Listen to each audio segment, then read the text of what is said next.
Tenemos con nosotros hoy a una invitada muy especial, Zoe Valdés, que ha venido a Madrid a presentarnos a España, a presentarnos su último libro, La Habana Mon Amour, un libro de viajes, un libro de recuerdos, vamos, un libro donde el escenario principal es La Habana, como no podía ser de otra manera. Bienvenida, Zoe, muchísimas gracias. Gracias. Uno de tus libros se llama Café Nostalgia, Sí. Es este libro, La Habana Mon Amour, y otros libros tuyos, una forma de paliar, de atenuar, de conjurar esa nostalgia que sientes por esa ciudad. No es un libro de nostalgia, es un libro donde la necesidad de la memoria me lo impuso, ¿no? Pero bueno, es cierto que de alguna manera tengo deseos de ver mi barrio, de ver el malecón, de ver algunos lugares, algunas gentes, algunos personajes, pero lucho todos los días contra la nostalgia. Trato de librarme de ella.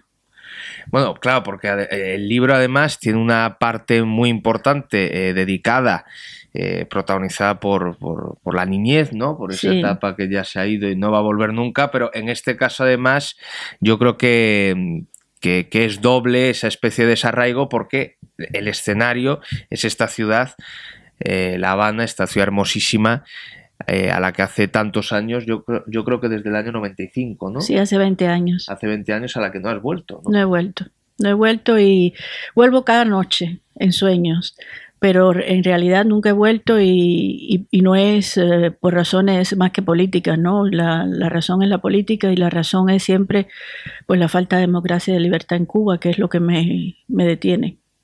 Has dicho, vuelvo cada noche. Bueno, es precisamente las noches, es el momento que tú eliges para escribir, ¿no? Sí, escribo de noche siempre y después al día siguiente pues reviso, corrijo. Has hablado de que, en fin, además es conocida tu condición de exiliada política, ¿no? De tus desavenencias constantes con el régimen, con Castro y demás. Y me gustaría, bueno, que nos contaras un poco qué piensas tú acerca de los cambios, ¿no? De esa supuesta apertura que va a venir, si piensas que van a servir para algo. Bueno, cambios en concreto no ha habido hasta ahora. O sea, lo que sigue es el castrismo. Y lo que ha habido es un regalo inmenso que le ha hecho Obama a esta dictadura con estas proposiciones que todavía no se han concretizado por diversas razones, sobre todo técnicas, y porque además Cuba ha puesto limitaciones. Para la apertura de embajadas, pues Cuba ha puesto muchas limitaciones. Entonces, no tengo muchas esperanzas en estos supuestos cambios. No creo que va a mejorar para nada la situación del país y del pueblo cubano. A veces oímos, con frecuencia leemos, bueno, que Raúl es distinto. Sí, es más criminal, porque mientras que Fidel Castro ordenaba los crímenes y los asesinatos, él los ejecutaba. O sea, que Raúl Castro tiene en su haber una gran cantidad de asesinatos, tiene las manos manchadas de sangre directamente, y además no olvidar que fue él el que dio la orden de tumbar las avionetas de Hermanos al Rescate, y eso hace solo algunos años. Bueno, y de hecho es que Raúl fue el que inició, por decirlo de alguna manera, a su hermano Fidel en los caminos del marxismo, ¿no? Del comunismo, porque Fidel no era comunista, por lo menos inicialmente, ¿no? Inicialmente no lo era, según él mismo ha dicho, y ha sido Raúl quien lo ha introducido. Estamos viviendo tiempos convulsos, ¿no? Socialmente. Los partidos tradicionales, como muy bien sabes, se han desplomado. Aquí además en España está el ascenso de un partido, de Podemos, ¿no? Y a veces, bueno, se dice Venezuela tal y cual, no, y los defensores, pero esto no es Venezuela, esto no es Cuba, esto no es... Entonces, bueno, un poco la percepción que tú tienes del ascenso de los partidos bolivarianos o de los partidos buenos que coquetean, ¿no? con este tipo. Bueno, me da mucho miedo, porque a todo tipo de populismo le tengo bastante cuidado. Hay que tener mucho cuidado con todo tipo de populismo. Son además partidos que han tenido, según se lee en la prensa, relaciones con el chavismo y con el castrismo, y ya eso es de temer. Que la gente votó, pues también es verdad. También es verdad. Lo mismo pasó en Venezuela, y después a llorar que se perdió el tete. Después ya cuando no hay arreglo, pues no hay arreglo, ¿no? Y ya es demasiado tarde. En el libro, en La Habana Mon Amour, se menciona en más de una ocasión a Reinaldo Arenas, ¿no? Incluso hay una cita. Y yo he recordado su precioso libro de memorias antes que anochezca. Reinaldo cuenta en ese libro que cuando finalmente consiguió salir de Cuba, se encontró con el desprecio, con el desplante de parte o de gran parte de la supuesta llamada intelectualidad europea, de algunos amigos suyos, de sus propios editores. Creo recordar que concretamente eran sus editores franceses. Zoé Valdés se encontró en una situación parecida una vez que... Sí, en muchas ocasiones me he encontrado con puertas que se cierran, pero otras se abren. Y al mismo tiempo hay que mantener una especie de combate constante, sobre todo con uno mismo, porque cuando uno se encuentra en la soledad de su estudio, de trabajo, pues se hacen muchas preguntas, ¿no? Bueno, ¿de qué vale esto? ¿De qué vale lo otro? Pero hay que seguir, y Reinaldo siguió hasta el final. Y su carta de despedida, después de cuando se pudo conocer la carta tras su suicidio, es la prueba de que hasta el final él condenó el castrismo. O sea que Reinaldo es muy difícil de ser utilizado, como han hecho con otros autores que han muerto, Severo Sarduy, que ellos lo recuperan y los utilizan después de muerto, ¿no? Con Reinaldo y con Guillermo Cabrera Infante, por ejemplo, es muy difícil porque hasta el último momento fueron anticastristas y fueron realmente escritores exiliados. De Cabrera Infante también hablas en varias ocasiones, ¿no? Y de Miriam y de ese libro maravilloso de Cabrera. Has hablado de la memoria como elemento, ¿no? La memoria que decía Lobo Antunes es la imaginación fermentada, ¿no? No, la imaginación no es más que memoria fermentada. Yo siempre digo que la verdadera loca de la casa es la memoria, ¿no? ¿Cómo se gestiona la memoria como elemento narrativo? Porque la memoria siempre se cuela, o creo yo que siempre se cuela en todo cuanto uno escribe, pero claro, en este caso mucho más, ¿no? Bueno, pues yo decidí hacer lo que tenía mucho miedo de hacer al principio, pero que después me resultó más factible para lo que yo quería contar, que son las viñetas noveladas. Y a través de personajes que son personajes legendarios de La Habana, a través de historias que yo misma viví, de vivenciales, son también viñetas en las que mi vida está muy presente. Y la memoria, pues yo creo que es una forma poética importante y que además cuando se entremezcla con el lenguaje poético, con el lenguaje lírico, pues el resultado es muy efectivo para poder llegar al lector, y eso era lo que yo quería, que el lector se sintiera atrapado por La Habana, atrapado por la ciudad. Hablas de lenguaje poético, de hálito poético, efectivamente. Aquí hay capítulos quizás más, digámoslo así, más testimoniales, por decirlo de alguna manera, y otros capítulos de un lirismo. Algunos capítulos parecen incluso poemas en prosa, ¿no? Sí, tiene que ver mucho con mi primer libro de poesía, Respuestas para Vivir, que fíjate que lo escribí a los 17 años, qué título tan pretencioso, ¿no? Cuando en realidad son preguntas para vivir, no respuestas, y todavía son preguntas para vivir. Cada vez tengo más preguntas. Tienen referencias a ese libro donde también hablaba mucho de la ciudad y es un poco como el círculo que se cierra, ¿no? Que vuelvo de nuevo al principio. Se habla en algún momento del libro del cine como una ventana, ¿no? Incluso como la primera experiencia con la ficción, ¿no? Y también he recordado, claro, lo de Cabrera Infante, lo de Cine o Sardina, sí. Y que le daban a elegir y que él siempre pedía cine, ¿no? Sí. Bueno, yo viví en un cine, o sea que cuando mi casa se derrumbó en La Habana, era un solar habanero, nos enviaron a un foyer, a un albergue, y en ese albergue las condiciones eran muy malas, eran de mucha promiscuidad, habían fajazones todo el tiempo, la gente se mataba entre sí, se herían, y entonces las madres y las abuelas pidieron que los niños tuvieran otro lugar donde ir, no hubo esa posibilidad, y mi abuela fue y habló con el Cine Actualidades que quedaba frente, y la taquillera dijo, bueno, sí, pueden venir y quedarse aquí, y ahí nos quedamos durante 2 años. Viviendo en un cine, viendo todas las películas, a veces Las señoritas de Rochefort la vi 60 veces, 60 y tantas veces. Vi un documental de unas gordas soviéticas que se lanzaban en paracaídas, un documental que duraba 6 horas, y ahí hacíamos las tareas, ahí nos lavábamos en los lavabos del cine, y fue una experiencia tremenda. Esa fue mi primera pasión por el cine. mi primer, bueno, mi primer hogar en un contexto bastante extraño, ¿no? Los escenarios que aparecen aquí de La Habana, bueno, pues son pues el Vedado, a La Habana Centro, la Habana Vieja, la plaza esta, hablas de la calle del Obispo, la Sí. plaza, yo estuve alojado en el Hotel Ambos Mundos, al lado Sí, de la claro. Plaza de Armas, creo Sí. que es, ¿no? Es Donde decir, se escribió Adiós a las armas. donde se escribe, y bueno, donde hay unos puestecillos de madera estupendos, donde comprar libros y demás. Es La Habana también, bueno, que he leído en las novelas de Padura o de Pedro Juan Gutiérrez, por hablar de dos.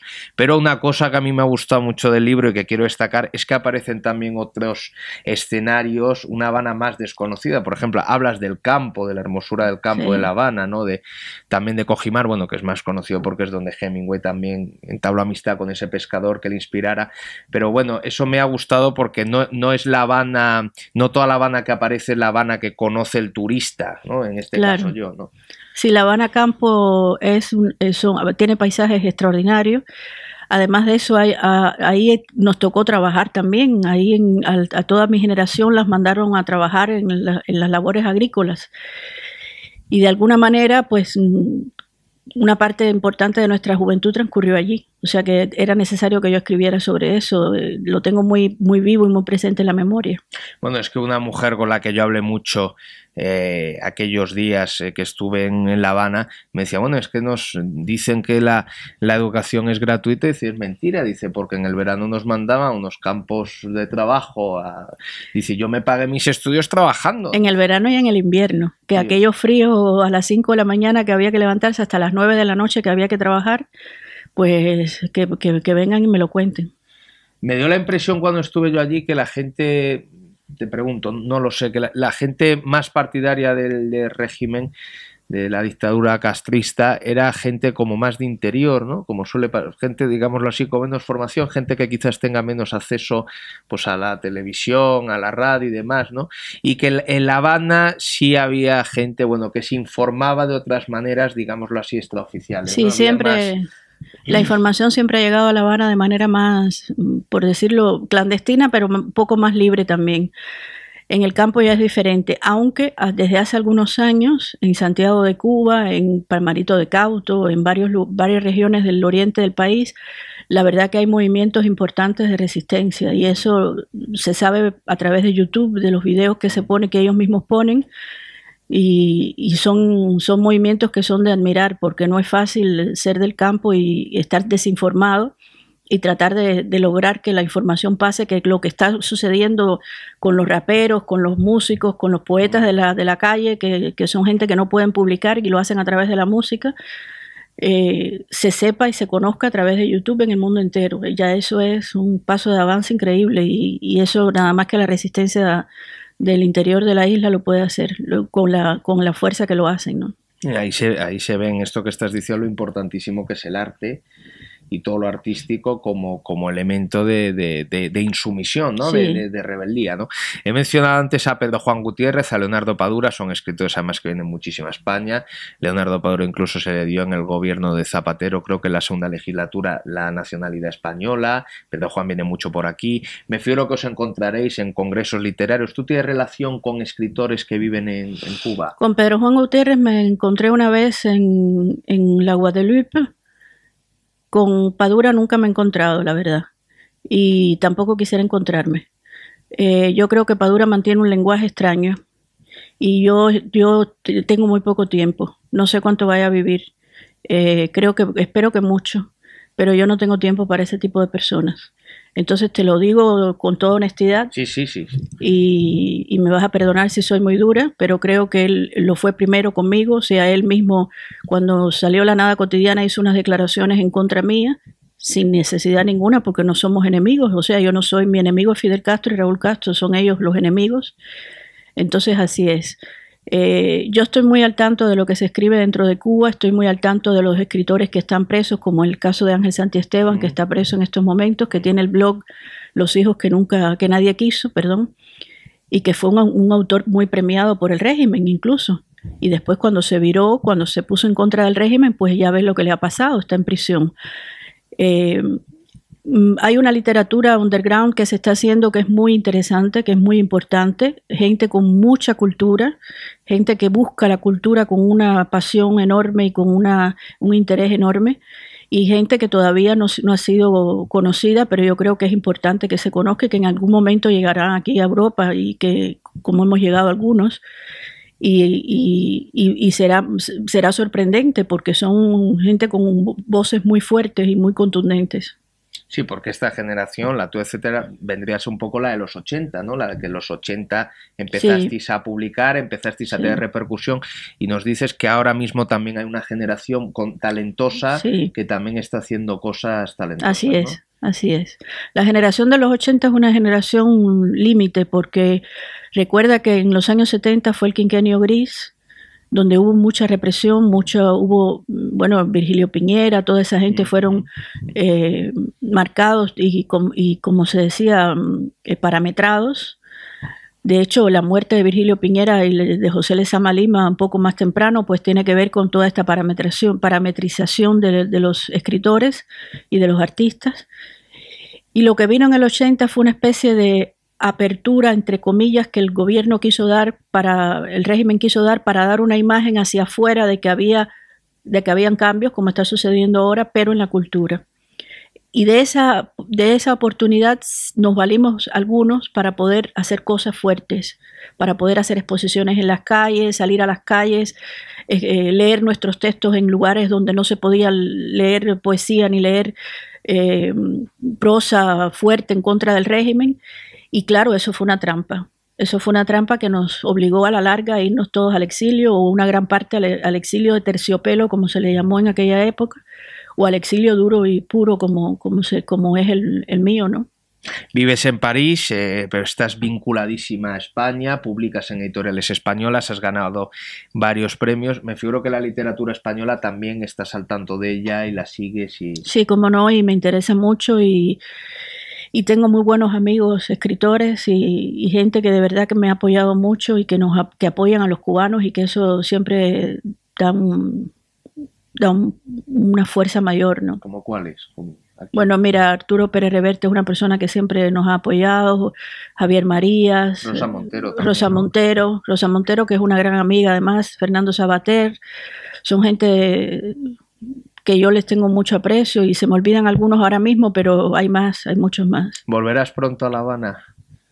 Pronto no sé, pero yo siempre tengo la esperanza de volver algún día, y las condiciones siempre las digo: pluripartidismo, democracia, libertad.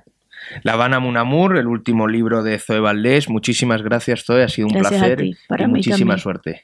Gracias.